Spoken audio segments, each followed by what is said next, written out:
वंशी विभूषितकरान्नवनीरदाभात् पीताम्बरादरुणबिम्ब फलाधरोष्ठात् पूर्णेन्दुसुन्दरमुखातरविन्दनेत्रात् कृष्णात् परं किमपि तत्त्वमहं न जाने। ॐ श्रीकृष्णाय नमः. Welcome to the Friday scripture class, and today's scripture is Uddhava Gita. Uddhava Gita, the last message of Sri Krishna. Our textbook is the one which is translated by Swami Madhavananda. We are on the verse 15 of at page 115, chapter 8 and verse 15 of the chapter 115 of this book. So, the background from the last class to remember that Sri Krishna talks about yoga.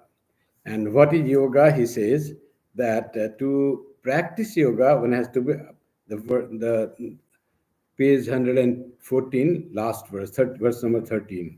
Apramatto anuyunjita mano mayyar payan shanai anirvinno yatha kalam jita swaso jitasana. That we discussed in our last class. Uh, he says that to practice yoga, to remain with God, to connected with reality, one has to have something, apramatto, always alert, that your mind doesn't divert to the world. Your mind is fixed on the reality or on the subject, on the supreme reality, on God. The apramatto, alert, always you are watching your mind. You are not letting mind waver by itself. Your mind is fully under your control. Anuyunjita, and it is connected with what? Mano Mayar Payan Sanehi. And your mind is arpayan, is given, is surrendered to whom? To me. And slowly, what happens? Anirvinno means it doesn't deviate, it remains there, it is firmly fixed. Anirvinna. Yatha kalam jita swaso jitasana. And three things are said. Four things actually. One is alertness, another is says slowly and offer yourself to me, your mind and your intellect. Mayar pita mana. So though it is said mayar payan, mano mayar payan, but mind here means all heart as well as intellect. So love thy God with all your mind, with your heart, with your all strength, like that thing. So your emotions, you have to love God with your emotion and also with logic or intellect. So when these two things, brain and heart, they combine and flow towards something that remains firm. Otherwise, emotion tries to take you away. Intellectually, you think thinking of God, meditating on God is important. But when heart doesn't go that way, then it doesn't sustain. So both heart and mind has to flow towards God. And the process is not quick. It is shanai. It is slowly it happens. Many people say after having some diksha for like 6 months, oh, 6 months happen, nothing seems to have happened, no progress happens. It is a slow process. It is not immediately it happens. So slowly we progress in our spiritual life. That is the very nature of progress in spiritual life, Shanai. And for that, you have to remain there, Anirvinna, that mind slowly and with concentration. And yatha kalam, and one is three things said here. One is alert, there is already one, then three more. Kala, jita swaso, jitasana. And time is important. So you should practice this focusing mind on God or on me, on reality, at particular time, yatha kalo, whatever is appropriate, auspicious time. The time for meditation is very important, says Sri Krishna here. Yatha kalo, jita swaso jitasana, and you have to control your breathing and you have to be on a firm seat. So seat asana and the breathing, because breathing reflects our mental state. When we are breathing very fast and it is not under control, it is not rhythmic, it is irregular fast, that means your mind is very restless. When it is extremely slow, means it is dull. It is not doing. So it is to be rhythmic breathing with alert mind. So breathing should be under control. And asana, the posture, you should be able to retain the posture for a long time. So that's why posture, you always say, see straight with your body, neck, and head on a straight line, and practice posture. You have to uh, Jitasana, it is said, you have to control one's posture and breath. So Jitasana means control. Posture is control. You're not just lying down and doing japam. That will not happen. Then you will fall asleep. Jitasano, jitaswaso.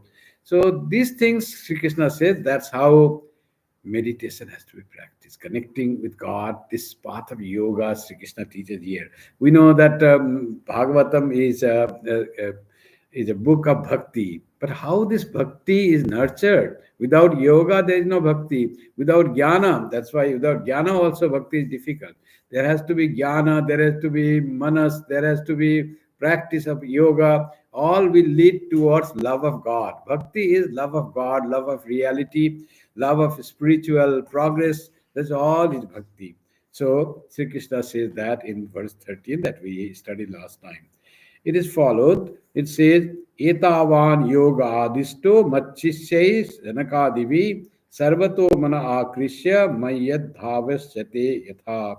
Like this, I taught this, says Sri Krishna. I taught this to my students, my disciples, Sanaka and others. So, four mind-born son or spiritual sons of Brahma, as they are called: Sanaka, Sanandana, Sanatana, and Sanat Kumara. In the gospel also, if you read that, you will find that when Sri Ramakrishna's mind was traveling heights, going from the spheres of form with form, then he crosses the boundary and goes to the formless place. And there he finds there are four, this Sanaka, Sanandana, etc., meditating, and seven rishis are meditating. So they are so high grade, this yogis, born son of spiritual born son of Brahma, that's highly spiritual. So Sri Krishna says they are spiritual sons of Brahma, but they are my disciples. I taught them the yoga. So there's no question. Etavan yoga adista. Yoga adista. I taught them. I taught them, instructed them about yoga. Machishyai. My disciples, whom my students, Sanaka Divi, Sanaka and others three. Sarvato mana akrishya mayad aveshyate yatha tatha. Um, that's why, in order that the mind being withdrawn from everything may be truly absorbed in me, the above process of yoga has been taught by my disciple Sanaka. Oh, Sanaka and others, they taught, learning from Krishna himself. So that's what Krishna said. I taught this to Sanaka. Sanaka taught how to meditate. Sanaka, etc., taught how to meditate, but hearing from me. Now, from Uddhava, it was a strange thing. Uddhava, Sanakas are the first created beings of Brahma. When Brahma was created from the navel of Vishnu, and then he meditated and started creation. In creation, when he created all other things, then he started creating the human beings, like the human forms. Then he created Sanakas, the great rishis, and they refuse to procreate and they become great yogis and immersed in meditation. So they are the firstborn yogis from Brahma, children of Brahma, born from Brahma's mind, created by the thought of Brahma. That's why spiritual son. And now Uddhava says, Yadatvam sanakadibhyo ena rupena keshava yogamadhistavana vanetad rupa vichami veditum. Now Sanaka says, when did you teach Sanaka and others, and in what form you taught? I mean, were you Krishna that time? Were you Vishnu? Were you some other form? In which form you were when you taught Sanakas? This yogam adista, you taught the yoga to them, which they taught to the mankind. What was that?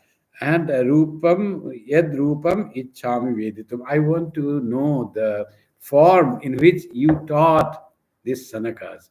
So, unlike Arjuna Krishna, you see, Arjuna Krishna also says to Arjuna that this yoga is great science. I taught this to sun god. He said, "Evam parampara papta imam rajasya vidu."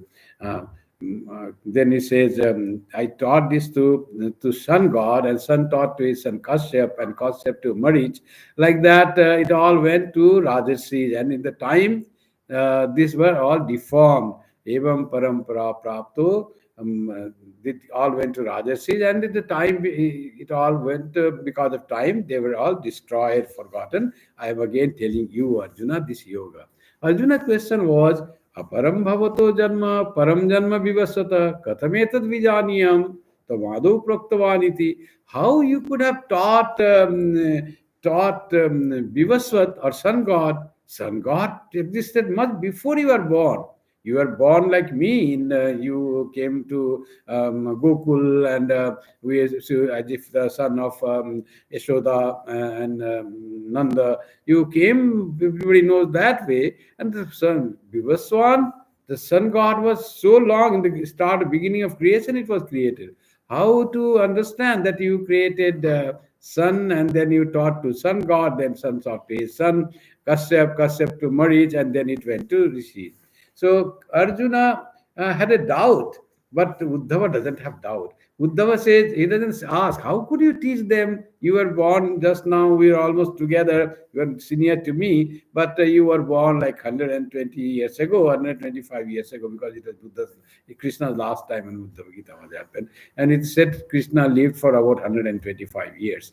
And how could I understand? He doesn't say that. When Sri Krishna says, I taught this to Sanakas and others. So he says that, but he doesn't ask, how did you teach? Sanakas were so beginning and you were born later. He doesn't say that. He said, I want to know in what form you taught Sanakas. No doubt about that, he taught Sanakas. And what form you taught, and how did you teach him? What did you teach him?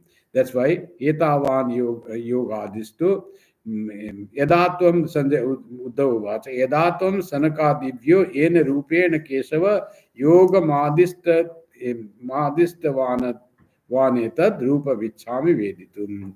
How you must have taught, and in what form you taught Sanaka, I want to know that. So here Uddhava he wants to know the Leela of Krishna, Leela of God himself.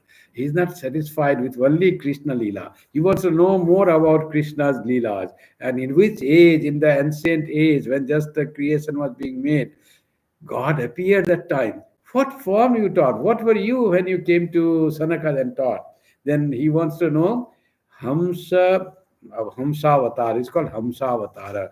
Krishna came in the form of Hamsa, that is said. So Krishna says, Sri Bhagavan Vacha, Putra Hiranya Garvasya Manasa Sanakadaya. So he says now clearly, Putra Hiranya Garvasya Manasa Sanakadaya. Hiranyagarbha or Brahma's son, Manasa Putra, mind-born son or spiritual son, are Sanakadaya. Sanaka and others, Sanaka etc. are mind-born son. Paprachu Pitaram Sukshmam Yogasya Ekantikim Gatim. They go to their father, Pitaram, their creator, and they ask about the culmination of yoga and and the result of yoga, subtle and ultimate goal of yoga. So, where does yoga lead, and what yoga stands for? Subtle questions about yoga they ask to their father. Father is the first, mother is the first guru, then the father is the guru. Like that, it happens. So naturally, there were no other creation that time. Brahma was there, Sanakas were born. So Sanakas, etc., they all went to Brahma to ask, can you tell me the subtlety of the yoga and its goal of yoga? We want to know from you. So Brahma is the wielder of Vedas and all that. So he's supposed to be the first god.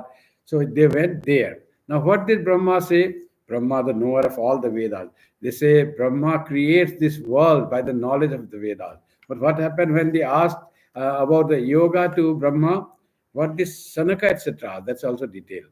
So Sri Krishna says that what happened there. Sanakadaya Uchu. What Sanaka asked, it is being related. Sanaka asked to Brahma, Guneshu avishate cheto gunaschetasi cha prabho katham anyona samtyago mumuksho ratitir ticho. So Titirsho, how can one cross? How becoming mumukshu or trying to liberate oneself or trying to have the spiritual enlightenment, how can one give up the attachment? Because mind and sense objects, they are very interconnected.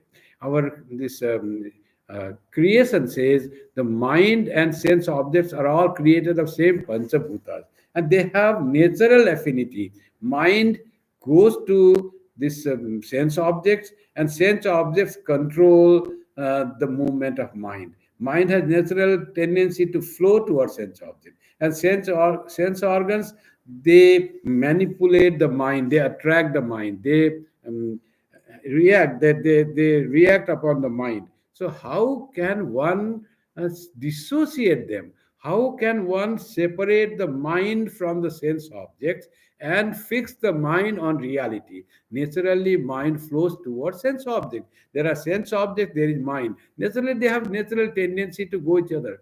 What force can separate them, so that the mind, instead of going to the objects of the senses, goes towards the reality, towards God, towards Brahma, towards the real nature of the self? How it is possible? Because by nature, guna aveshite cheto. Cheta means mind. Is already aveshita. Um, it is all influenced.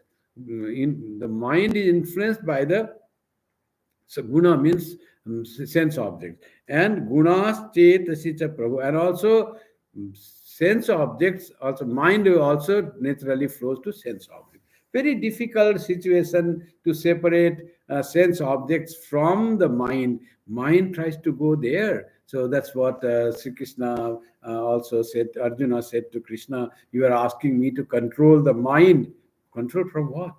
Control from going to the sense objects. Mind has natural tendency to go to sense objects, and you are asking me control the mind." And Krishna, I think controlling the mind, I feel like controlling the air itself. How can you control the air? Blowing air you cannot control like that. Similarly, mind, just by its nature, it is restless and it flows towards sense objects. How can I control it? It seems almost impossible to control the mind. Sri Krishna said, it is difficult, no doubt, it's difficult to control the mind, but it's not impossible. But how it will be possible? Sri Krishna said there, Abhyasena tu kaunteya vairagyena chakriyate. Practice to control the mind and have vairagya. Try to find the real nature of the sense objects. That is vairagya. Vairagya is not trying to understand the reality of God, but trying to understand the reality of the world. What really world is. When you try to understand the reality of the world, it is called Vairagya. Naturally, the things are very impermanent. They do not have real happiness in them. Very temporary and joy is there. And if you, even if there is some enjoyment is there, that is also Jarayanti Teja. They just weaken the sense objects. You don't enjoy the same way as in the beginning. So senses are weak. So there is no real joy in the contact of sense objects and the senses, mind and the sense objects, contact through the sense objects, sense organs. And there is no real joy when you understand that. That brings vairagya. Your mind doesn't want to go sense objects. You understand the reality of sense objects, like understanding that Mrigatrishna or Mirage. There is nothing really enjoyable. Mirage just appears. There is nothing reality. Like that it happens. That's why he says, Vairagya, try to understand reality of the objects, then mind will not go there. And then you practice that, abhyasa. Then you can control this mind, which is naturally going toward that. Sri Krishna says to Arjuna. And here also, Sanaka asked this question. You ask us to practice yoga, but yoga seems so difficult, O Lord, because there is natural tendency of the mind being attracted towards the sense objects. Sense objects influence the mind whenever they are in contact. There is chance that they intermingle and they don't want to go from that. How in this situation, how to separate the sense objects from the mind and put that mind separating from them from the sense object, put in the reality, in something that is blissful, that is permanent. How to take it out from impermanent and really troublesome to the reality, the blissful reality. Katham anyona santyagi. And he says, so for the man who seeks liberation, mumukshu, liberation, and wants to go beyond them, how do they cease to act and react upon each other? What are each other? Sense objects and the mind. How is it possible? So this is a big question. So this question, Sanaka and others, Sanaka, Sanandana, Sanatana, and Sanat Kumara, they asked whom? Not Sri Krishna. They asked Brahma. Now what Brahma does is, let's see, Sri Bhagavan. Now Sri Krishna tells what Brahma did. Sri Bhagavan Vacha. Whom did Sri Krishna say? Sri Krishna is saying to Uddhava.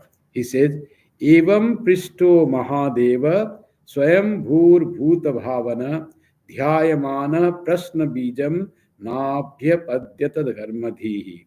Evam Prishto Mahadeva, being thus asked, the great Lord Brahma, Mahadeva here doesn't mean Shiva, Mahadeva is Brahma, being asked, the great Lord Brahma, who is uncreate, Swayambhu. Swayambhu means who produces itself, creates itself. There is no other creator for Brahma. Brahma has no creator. It just arose. Vishnu is not the creator of Brahma. It just came in the lotus that has come sprung from the navel of Vishnu. Vishnu is not the creator of Brahma. So who created Brahma? Brahma is Swayambhu, self-created, come by itself. Like that term is Swayambhu. You have some Jyotirlinga, great temples of Shiva. They say 12 Shiva temples, which are not made by a human being and put there. This is Shiva himself came out from the ground in that form. So it's called Swayambhu Shiva. Here he is Swayambhu means Swayambhu Brahma. So Brahma comes, Bhuta Bhavana. What is Bhuta Bhavana? Is the originator of all beings. He is not created and yet he is the creator or originator of all. That great Lord is approached by these rishis, young rishis, who are yogis, the first yogis. They came and asked this question. How can one take away the mind from sense objects and put in God? It seems so difficult. Dhyayamana, then Brahma, what he did? Dhyayamana. He meditated to find the answer of this. Dhyayamana, meditated again and again to find the answer. But he could not find the answer because it was too subtle. And Brahma was busy. What he was busy for? Nabhya Padyata Karmadhi, because his mind, but he could not get to the root of the question. Prasna Bijam, root to the question. Where the root is the question. Where to understand the question of the seeker, one tries to find the root where the question arises from, not from the body of the question. Then you can find the answer that will satisfy the person.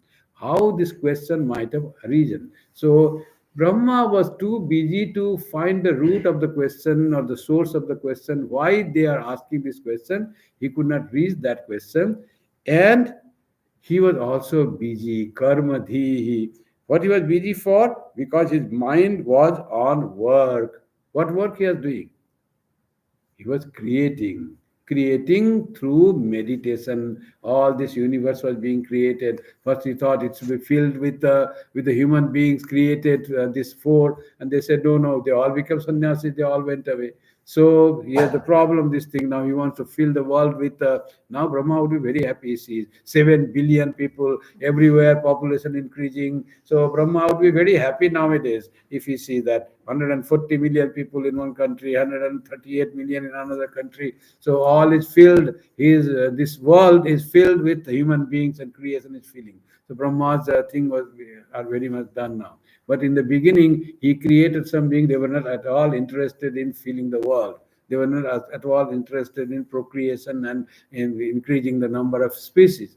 So those were the Sanakadayas. So, and they were meditative, coming from Brahma himself, meditating. And his karmadhi, he is busy in his thought of creation, karmadhi. He's doing a lot of work, and the work is through mind, through thought, and meditating, and think comes. All this creation has come from his thinking. Nothing he had to work with his hands, though Brahma has hands, but all creation has come from thought. All this thought makes the thing. When a person is very strong thoughts, the thought itself becomes concrete things. So when we have no power, less powerful, then we think, then we have to assemble all the materials for creation, then you have to put together, and then creation comes. You build the house, you build road, how much effort we have to do. But for Brahma, he sits there, may there be highway 408, and now highway 408 comes. So powerful is their thought. There's no other thing needed there. So like that from Brahma is that. So he is always busy creating. So where he could find, he could not go deep into the question at all. Then what he will do? Students have come, have asked the question. Now answer has to be given. Either you say that I don't know, but that will be too bad for a teacher to say that I don't know. So what he did is, next verse.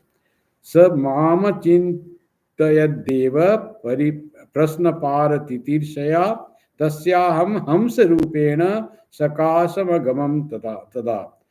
The God, with a view to answering the question effectively, reflected on me. Who is the God? God is small g, Brahma. Brahma reflected on the Supreme Being. He started, instead of finding the answer to the question, he went wisely to think of the one who really knows the answer. He couldn't fathom the answer. So he meditated on someone who knew the answer, the Supreme Being, Krishna. He meditated on Supreme Being, Krishna, okay? And he thought, reflected on me. I then repaired to him in the form of so on. Again, here also, he thought of God, Supreme Being, and Supreme Being had to present. That's all, the God is very much under the heart and thought of our devotee. When Draupadi said, Krishna, Krishna, please protect me, please save me, Krishna ran to protect Draupadi. When your elephant god was eaten by crocodile, alligator, and he said, please protect me, save me, it is dragging me. Then it came running without even wearing shoes, as the says. So here also Brahma meditated, I can't find the answer, can you come and help me? So then he came, God came, Supreme Being came, not in the form of Krishna, but the same being, who is Krishna now, has come in the form of Tasyaham Hamsa Rupena Sakasham Amagam Tada. I reached him in the form of Hamsa. Hamsa is a bird. So when you fly through sky, it may be bird. But here Hamsa means the one who is perfect in separating. What the swan does? Swan separates milk from water. One who separates unreal from the real is Hamsa. Paramahamsa, that's why it is said. There's one book on Sri Ramakrishna. It is called The Great Swan. Who is that swan? Paramahamsa, God, Sri Ramakrishna. Swami Vivekananda also draws the emblem of Ramakrishna mission with 4 yogas and swan in the center. What is that swan? Swan is Paramahamsa or Hamsa or God. Swan represents God. Swan is that which is never caught by the sense objects. He always separates the reality from unreality. So that's what the Hamsa. He came in the form of Hamsa That is who separates the knowledge from ignorance, the reality from unreality. In that form he came. So, but it is said only Hamsa. So that was the question of Uddhava. In what form did you come? And how did you answer to their question? So one answer is given. I came in the form of Hamsa. This Hamsa is not definitely the flying swan. He came through Akasa, but not the flying swan, but the one who is highly spiritual power, which can separate not only who himself can separate unreal from the real, but can help others to separate unreal from the real and find the answer that how the mind that is attached to the sense objects can be separated from the sense objects and put in the reality. So that is needed. Viveka, vivicha, separation is important. Atma and Anatma to be separated. What am I and what is Anatma? What is not I? That is to be known. The self from non-self. So that is to be separated. That's why here comes the teacher, great God, supreme reality in the form of Hamsa to answer the question of Sanakas through Brahma. Now, what happens when he comes? Tasyam hamsarupena sakasmagam tata. Verse 20.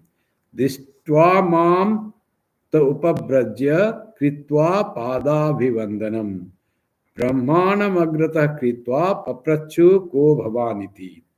Seeing me, they came forward. Someone has come very shining, brilliant, intelligent, spiritual. Someone came by the power of meditation of Brahma.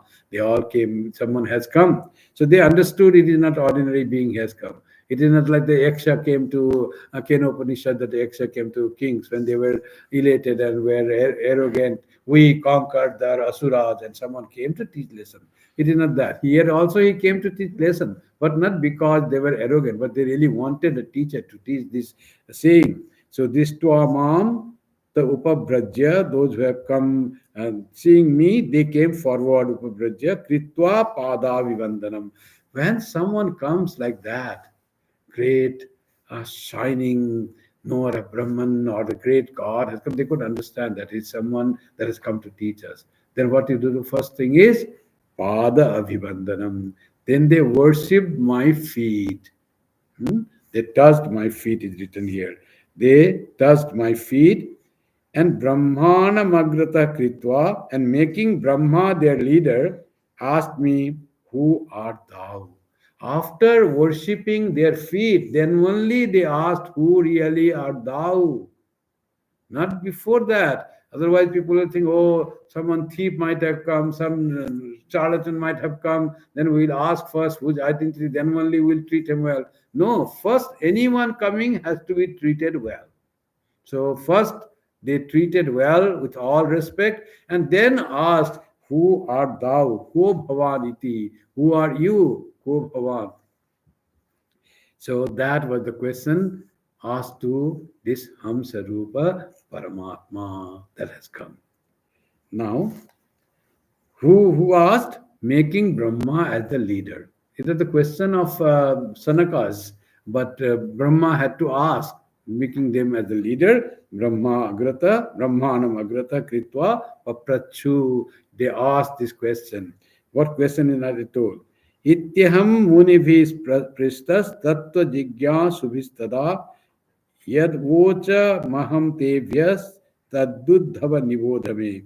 Being thus asked by the sages, all eager to know the truth, I answered them, learn from me, Uddhava, what I said on that occasion. So Uddhava was asking how to meditate and all that. He, instead of saying to Uddhava directly, do this, do that, he says, oh, like that question Brahma had asked on behalf of the Sanakas long back, and what I had conversation with them, I will tell that story to you. And that same teaching is effective now also. So he says that. Vastuno, Uddhava, what I said to on that occasion, that is the answer. So listen to that. Vastuno yadyananatvam atmana prasna idrisha Katham ghatetavo vifra vakturva meka asraya. O sages, if your question refers to the Atman, then uh, then that reality being one and undivided, such a question is inadmissible. On what grounds also shall I, the speaker, stand? So, what you are asking about the Atman, how to separate Atman from the objects, if you are asking from the point of view of Atman, then we all are one. Whom you are asking, I am not separate from you. I am your Atman. So your question doesn't stand if you are asking from the point of view of the Atman, from that level. Question itself is it has a fallacy in the question itself, because as Atman is all knowing, I am one with the Atman, so I am one with you all. Then he says, then he says, Panchatmakeshu bhuteshu samaneshu cha vastuta ko bhavaniti vah prasno vacharambo henarthaka.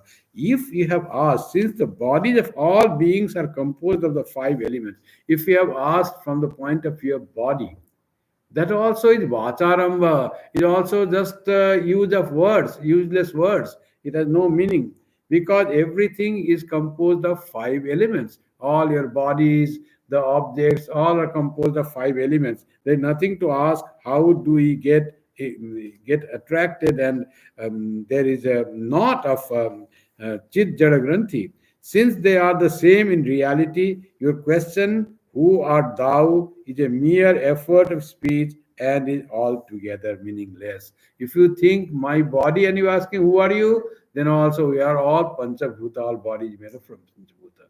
If you ask from the Atman point of view, who are you, then I am Atman with you. So what is the, from which point of view you are asking the question? Because I am not separate from you. Knowledge giving started already. I am one with you, even from the point of view of body, Panchabhuta, your body is made, point of view of Atma, I am one with you.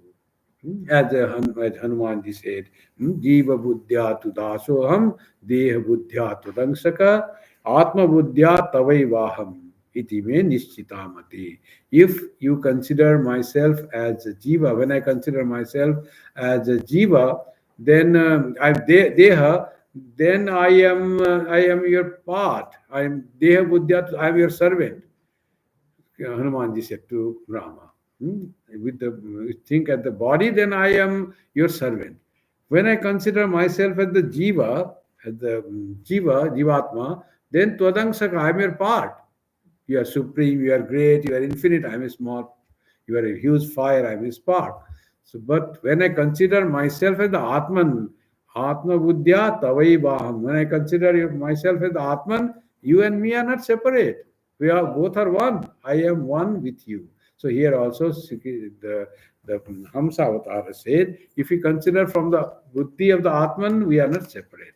If you consider from the body of this form, then I then also not separate. We are all made of panchabhuta, or our body is made of panchabhuta. So I am one with you, not someone other than you, finding unity in everything. So some being has come to teach them, but not separate from you, your own soul manifesting as this Hamsa, Paramhamsa that has come to you, says Sri Krishna here.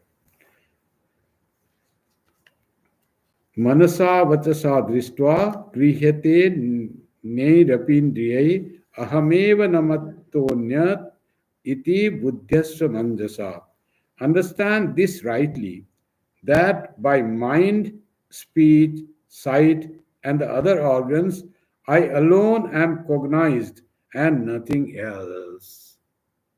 So, by all, when there is thing of being known through our senses, the knowledge is all reflects all whatever sense objects we realize, we see, we hear, we touch. All this realization is because of the Atman. Only there is Atman. That's why this reflects that Pratibodha Viditam Matam. Every knowledge says that there is one reality, that I am Atman. The Atman is realized through every experience of the senses. Why you consider sense experience of the sense upon the sense objects as separate from Brahman? Because of Brahman, because of Atman, only there is awareness, there is realization. And through every perception, it is He who is revealed first. Because God is there, because Brahman is there, that's why perception is possible. So try to go deeper, and then you will not find that mind is attached to the object and it seeks enjoyment, it gets caught in the bondage of the sense objects. Just try to understand how we perceive, how you perceive different sensations. The perception of the senses, the power of perception is because of the Atman alone. Because there is awareness, there consciousness, that's why only there is perception. So every perception reveals the Brahman. Without Brahman, there will be no perception, there will be no existence, there will be no sense organs working. So all they work because of Brahman. That's what he says, Krishna says. Manasa vachasa drishtya. Through mind, when it works, and the speech, vision, grihyate annerapi indriyai. Understand this rightly, that by mind, speech, sight, and other organs, I alone am cognized and nothing else. So ultimately, it comes that everything is Brahman alone, that pure consciousness alone is there. Only when we perceive in the gross form, it seems that it is something different. But if you go deeper, it is only consciousness that appears as this world, as this creation of Brahma. Brahma created this world out of what? Out of the consciousness. Through his meditation means what? Out of consciousness he created. And that consciousness appears in this Pancha Mahabhuta. That's why in the Upanishad it is said during creation, Etatma Atmana Akasha Sambhuta. From Atman, from awareness, Akasha came, space came. Akashad Vayu. From space arose air. Vayu Agni. From air came fire, Teja. Agni Rapa. From Agni came water. Adbhya Prithivi. From water came Prithivi. These are all finer elements, not this Prithivi, not this Akasa, not this water. They are all gross form of water, gross form of earth, very gross, and gross form of space. That is space we perceive is gross form. In the subtlest form, this space sort of subtle, according to creation theory, this subtle, and this is Akasa, that is gross Akasa. Subtle Akasa, subtle Prithvi, subtle water, subtle air, subtle fire are all so subtle that you cannot distinguish that it will burn, it will show light, it will wet, nothing is there. They are just a Bhuta, Pancha Mahabhuta. So they are fine first elements that come. And they are all created from what? Atmana. From Atman they come out. Their origin is the consciousness they come out. That's why here Sri Krishna says, when you experience something, you see something, you talk something, when your mind works, it is all that you are perceiving me. Without that, you cannot do. Ahameva namattonya. Other than that, other than organs, I alone am cognized and nothing else. But you are not able to go deeper into that cognition. When we see something, just you stuck to the form and color. Oh, this is what. Go deeper. Why? How I realize this form and color? Then you go deeper. Oh, some light comes, it goes to the mind. Finally, mind realizes that. And you go deeper, analyze the thing, and you find it is all consciousness. Without consciousness, nothing you can perceive. And what you perceive is consciousness. What you perceiver is consciousness. Everything is that awareness. That's why I alone am perceived when you perceive through your senses. So here comes, he brings very subtly, he brings the thing. Sri Krishna brings the things. Ahameva namattonya ati udyasya manjasa. So how to understand that? By discrimination, discernment. What I see as separate is not separate from reality, not separate from me. Everything is my own self appearing as tree, as sun, as mountains, as planets, as star. Everything is only my own self, my own Atman, that consciousness. Whatever is there, there is nothing but my own consciousness appearing as different human beings. It's just the appearance of what? My own consciousness, my own reality. Call it yourself, your Atman, call it God. The same thing. Only one reality is there. Bhaktas call it God or Krishna. Jnani call it Atman or the self. But there is only one reality that appears as this manifold universe. Krishna says that. When you perceive something, you are in fact perceiving that reality covered with the form and color, with the smell and touch. All that is the external appearance, gross appearance. In reality, it is all your own true self you are perceiving. There's nothing but the self. So subtle Sri Krishna went already. So let us see what he says in the next verse. The explanation I alone, etc. The universe is Brahman plus mind. The mind and the senses may misread Brahman, but that does not affect its nature. This indirectly furnishes the answer: I am the all. All is Brahman. Read by the mind, they may appear separate, but this is because of our ignorance. We all have put on the glasses, and the thing looks like red. Everything looks like red, different. So why it looks like that? Because we have red glass. You open the glass, everything is different like you. So we have put on the glass of ignorance, the glass of I and you. So, oh, I am this, I look like this, I have this type of mind, I have this type of thing. All this is ignorance you have put about yourself. When you have put so much ignorance on your own true nature, then immediately you put ignorance on others also. Instead of seeing your own self in others, you see that person is good, that person is bad. You all differentiate and add something on that. You add, make the person according to your ignorant mind, and say some you call it good, some you call bad. So all colored by your own ignorant mind. Instead of all is blissful and all is joy, but you give some qualities, your mind creates qualities upon others, and you start thinking of others as differently. That is a good person, that is a bad person, that is friend, that is foe. This one is I like, that is some dangerous. All this is the creation of the mind, because mind has already separated yourself from the all pervading continuum of the consciousness. Only one consciousness, you started seeing divided into many pieces, and this is ignorance. You already put the glasses of ignorance. Remove the glasses of ignorance, all is same. All is all joy, all is bliss. Nothing else exists other than call Krishna if you are a bhakta, God. If you are a jnani, you call it Atman. My own self appears as many. So that's what he says. I alone am perceived by you when you perceive the things, but you don't understand because you don't discern. You don't try to go deeper into your awareness. Try to go deeper and find the same being. गुणेष्वा विशते चेतो गुणाश्चेतसि च प्रजाः जीवस्य देह उभयं गुणाश्चेतो मदात्मनः. Yes, my sons, the mind is attached to the sense object, because they had asked this question to Brahma. They had not asked this question to this Hamsa Avatara Krishna. But Krishna knows what they asked, because Krishna identifies oneness with all mind.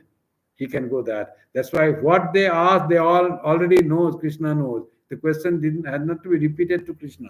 And he says, thus, say, my sons, the mind is attached to the sense objects, and the sense objects influence the mind. Thus, the sense objects and the mind, both intertwined, form the body of the jiva, which ever identified with me.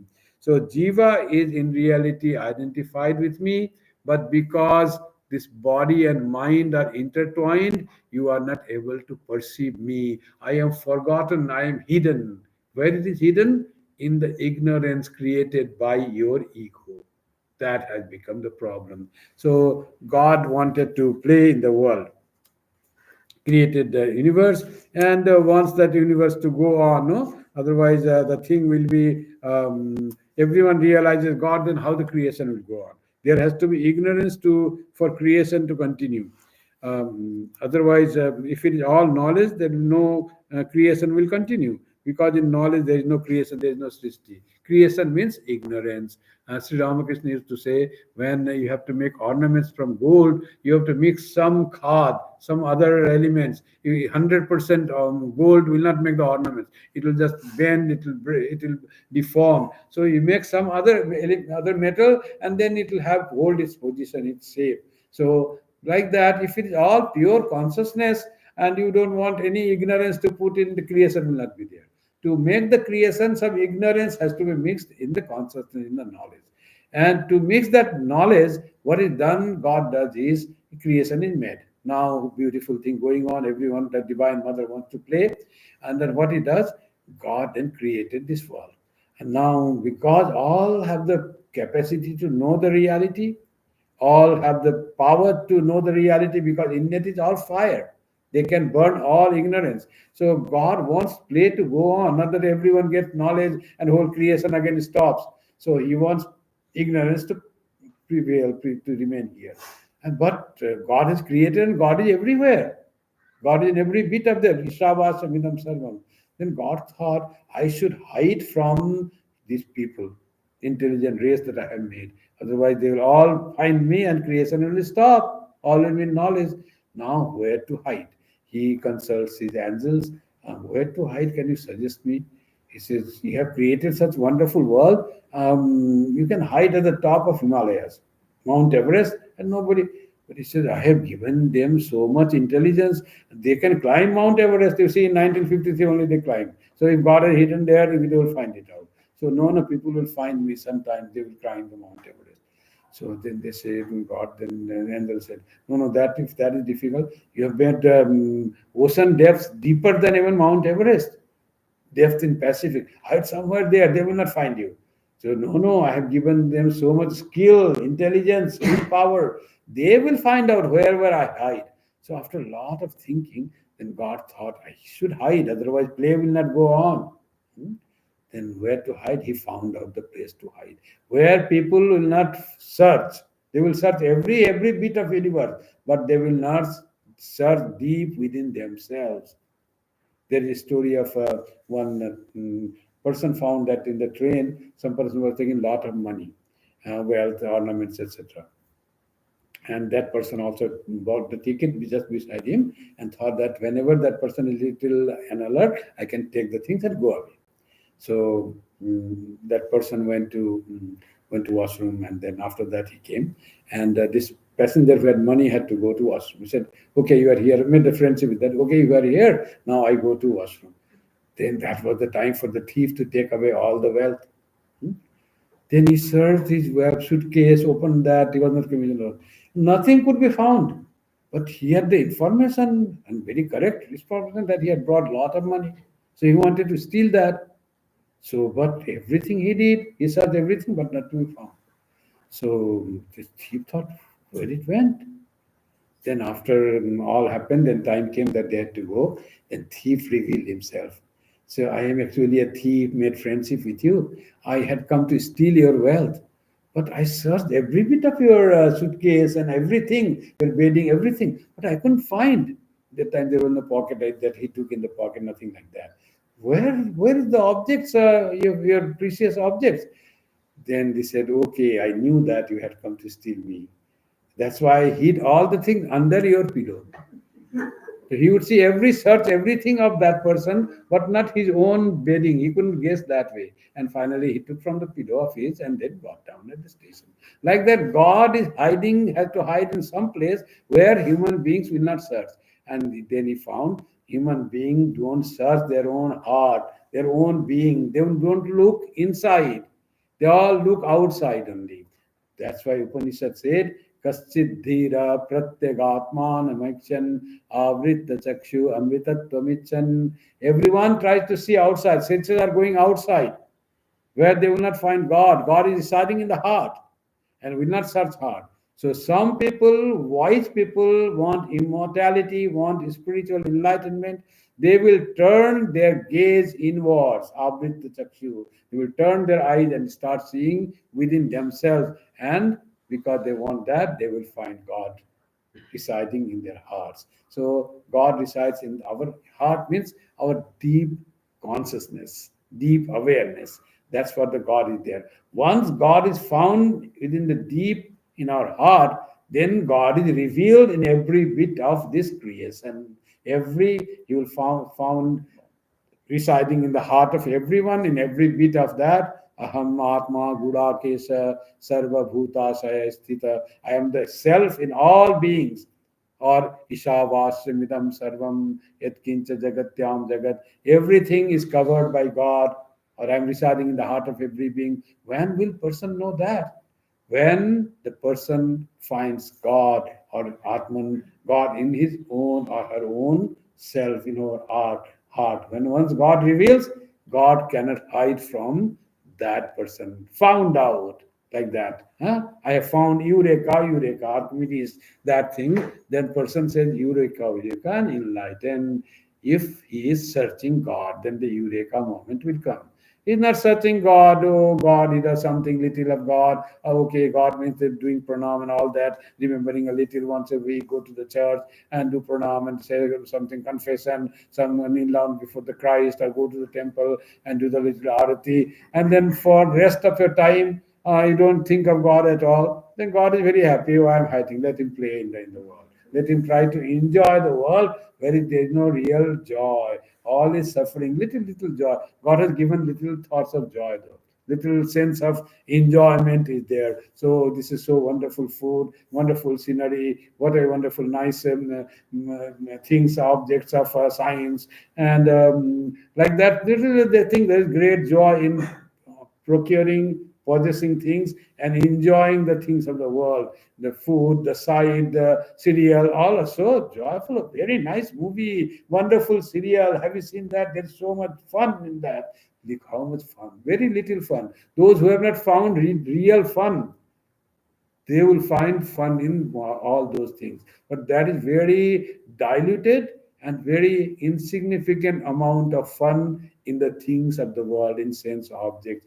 Real fun is in finding God. That's why in the Shastras it is said, Sa Chaturi Chaturi. You think yourself to be very clever to earn some more money, to get a position, higher position in an office, you want promotion, and you think you are very clever, you are Chatura. Huh? You can make the things on the right way. But that is no cleverness. All is temporary, for the time being will be lost, nothing there. But what is then Chaturi? Find God. That is the real cleverness. Sa Chaturi Chaturi, says the scripture. The real cleverness, smartness is to find the reality of who you are. If you could do that, you are really clever, and then you fulfill the purpose. You find the source of all bliss, and after that you cannot be bound, you cannot be sad, you cannot be worried. Always you are live in bliss, you die in bliss. Because if there is death, for that person, death is also conquered. No death, this body is dying and the person is laughing like that. His body is dying. No worries, no anxieties, because there is no death, there is no birth for that person. That's what Sri Krishna says here. I am revealed and perceived through every perception. I am that. And though it is difficult, there is the not created by mind and the objects, but that knot has to be opened. Mind has to be made free from the objects, and that mind, after making it free from its contamination with the objects, make it pure, and put it at the lotus feet of God. That then you find real joy in your spiritual progress. That's the message of Uddhava Gita. Thank you very much. Om Shanti Shanti Shanti Hari Om Tat Sat Shri Ramakrishna Arpanamastu Jananim Saradam Devim Ramakrishnam Jagadgurum Padapadme Tayo Shretva Pranamami Muhur. Good night, everyone.